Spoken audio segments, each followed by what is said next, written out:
Hey, what is up guys? It's your boy Speed here, and today we're going to be doing a meta-analysis for 7.35b. I did one of these in the past, and I think a lot of you guys liked it, so yeah, let's do it. Basically, what I'm going to be doing here today is comparing the win rates of top win rate heroes of Dota Buff to the top win rate heroes of Dota 2 Pro Tracker.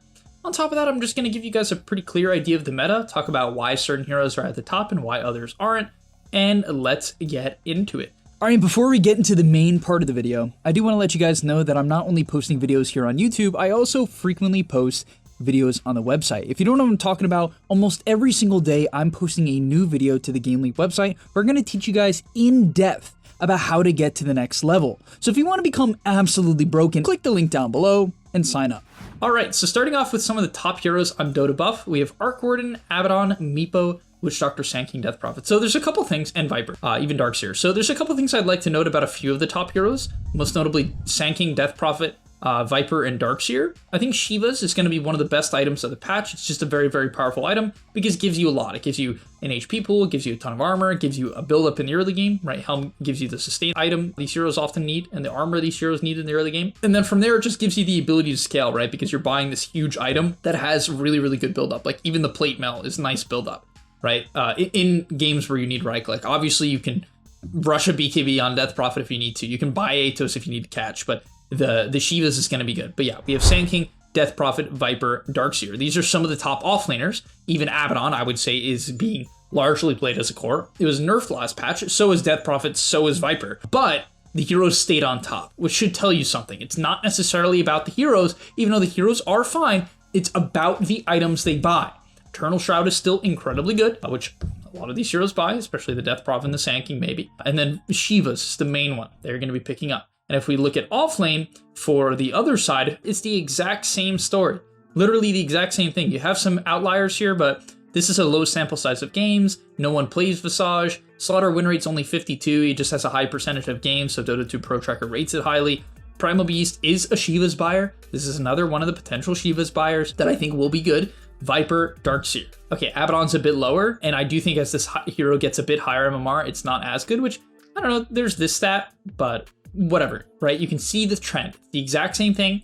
There's a lot of truth behind it. It goes across all brackets, and so I believe this will be the meta of the offlane. As we go back to the top, a couple of the weirder heroes, we have Arc Warden and Meepo. A lot of people will say, oh, it's because of Smurfs. I mean, I do think there's some truth to that, but Smurfs play a whole variety of heroes. I don't think Smurfs just are only Arc Warden and Meepo spammers. Yes, there's some truth that Arc Warden and Meepo are good Smurf heroes, and the reason why is they're 1v9 heroes. They can carry the game alone. But that tends to be good for pubs in general, right? That's just usually a good pub thing, right? If you're playing the most Dota and you're practicing the most and you have a Game Leap subscription, you're gonna want to play Arc Warden and Meepo.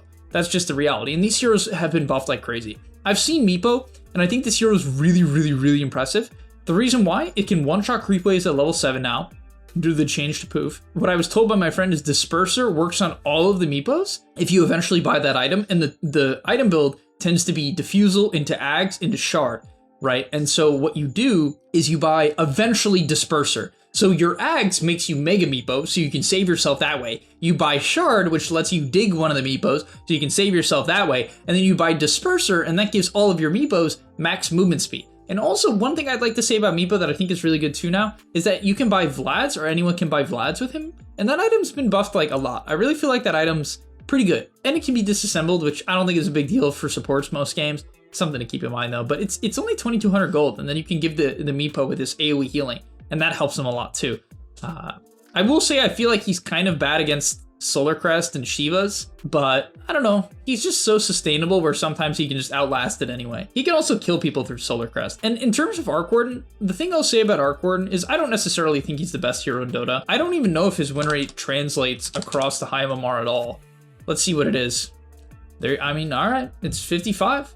And I was looking at the build. It's mostly people just buying Midas. I do think there's a lot of truth in a mixed build. Like for instance, you'll see Cancel here. I really believe that this build is legit. I don't know about Midas and a Solar Crest because that's just a ton of attack speed, which I think is redundant. But I think like Solar Crest and a Maelstrom, because the Solar Crest, what's really cool about this hero is if you buy Solar Crest on core, if you click it on your clone or the clone clicks on the hero, you get all of the previous buffs, the attack speed, the movement speed, the armor. So you just are unbelievably tanky. And if you need to, you can double Pavis your main hero and just make him giga tanky. So I really believe in this hero. I think there's so much potential in this hero. It's a good laner. It scales well. It can fight early game. I really believe this hero is just good. I think it's just good. So definitely something to keep in mind. Even though it's got a nerfed in some areas, I think it's just good. I'm going to make a full video on like the Solar Crest build I have in mind because I think it's honestly better than a lot of these just hyper scaling builds. Like I think what people do is they're just clicking Midas Maelstrom and they're like, I'm gonna scale, but I don't think it lets you fight very well. And I don't even think the builds you can fight with are bad for farming and bad for scaling. So I think people are just off right now, and that's my take on this hero. Yeah, Abaddon just got buffed since the patch. Corrosion is so good on this hero. The Manta Echo build or Manta Harpoon build, the Diffusal Manta build, very strong. Witchstalker, it's so funny. This hero's been nerfed like 18 times in a row, and yet it's still just number 4. So whatever, if you're an average pub player, I can't imagine that the hero's high win rate in high MMR. There's not a shot. Yeah, I feel like it's not nearly as good. It's just not, because it just has flaws in high MMR, because you can't farm at the Q anymore, so it has no farming spell if the game slows down. I feel like in terms of fighting, people are way better at canceling Death Ward. People are way better at just like remembering to kill the support. If the Witch Doctor happens to get to Ags like he does here, in a couple of these games, they'll prioritize him, which you need to do. I do think that Solar Crest Witch Doctor is pretty good. People are really skilling points and heal? This is after the change? No way people are still going heal build. That's gotta be terrible. I think 1 point in heal is the point now. There's no way you put more than 1 point, I'm pretty certain. I think like this build is good. I think like max stun plus 1 point heal is good. I think max stun, heal, stun, maledict, stun, maledict, that's the build. I think you max stun with 1 point in heal and then you go maledict. Sand King I don't think is that good at high MMR. I'm actually curious. I feel like, because Dota 2 Pro Tracker I believe is 7k plus. I mean it's like an average 50, but you can see it's just a bunch of Shivas, which I think really helps the hero. Darkseer is an interesting hero. Oracle is such a weird one. Venge, you just buy Solar Crest and buff your team. I think it's the same thing in high MMR. Oracle is such a weird one. I can't imagine that actually translates to... What are people buying? Solar Crest? I guess you're just tanky with Solar Crest. I mean, one thing I will say is that helps the hero, right? Because the shard's also good on this hero. It's been good. Just Solar Crest? It's insane you're playing it. I don't know, man. I feel like this hero has been buffed a couple of times as of late, too. Okay, so in terms of the changelog, a couple things that they've done to the hero as of late is they heavily buffed in 7.34. So ever since 7.34, the heal has been better, especially in the early levels. So if you want to heal your allies early on, that's better. And then in 7.35, they buff the cast point of your E. False Promise cast range is quite a bit better now, especially in the later levels in the late game where you have to position very carefully. You get an extra 100 attack range at level 18 and 50 at 12, which isn't insane. So I wouldn't say this hero is giga buffed. I don't know exactly why this hero would be high win rate. Hard for me to say. I think Solar Crest Oracle makes sense because it makes you tanky so you can't die. You buy a Solar Crest and then you W yourself and you're like basically invincible. and to be fair, the reality is Solar Crest plus your W will save anyone, including your teammates. So I think probably Solar Crest Oracle is just really good, and maybe a lot of people have picked up on that. I don't know, that's something. There's like no safe laners, guys. I guess Meepo and Arc are the safe laners I would play, but like they're just non-existent. OD, this hero dropped in win rate ever since the nerfs, but it seems like it's still pretty decent. Warlock is funny. I never see this hero, but it's just a team fighter. Slardar, he's just doing all right. Underlord received a lot of buffs. I think he's a potential Shiva's buyer. Like, he definitely is a Shiva's buyer, so I think this hero is good. I don't know what to build this exactly. Maybe it's just Shiva's Rush in some games. I think it was Solar Crest, but you know, you can't buy that item anymore. So it might just be like Shiva's Atos, or you can just go like Greaves, Pipe, Shiva's, you know, just auras plus Shiva's essentially is how I see the hero. I think Shiva's just gives you that early game sustain item that you kind of need. The Bassi change on Mana Boots helps this hero too, I think. Jakiro got nerfed, but whatever, still good. I never see Veno. Animage being like the highest win rate real carry is so funny. It's Animage and then Wraith King, who's been nerfed like crazy, and then Drow, who's like fine. I think Drow's a pretty good hero. The butterfly change is cool. They've been buffing the E, which is her most important spell. So I don't know, but like if you look at some of the top win rate carries at high MMR, we have Faceless Void is 53% with a boatload of games. This is the most picked carry.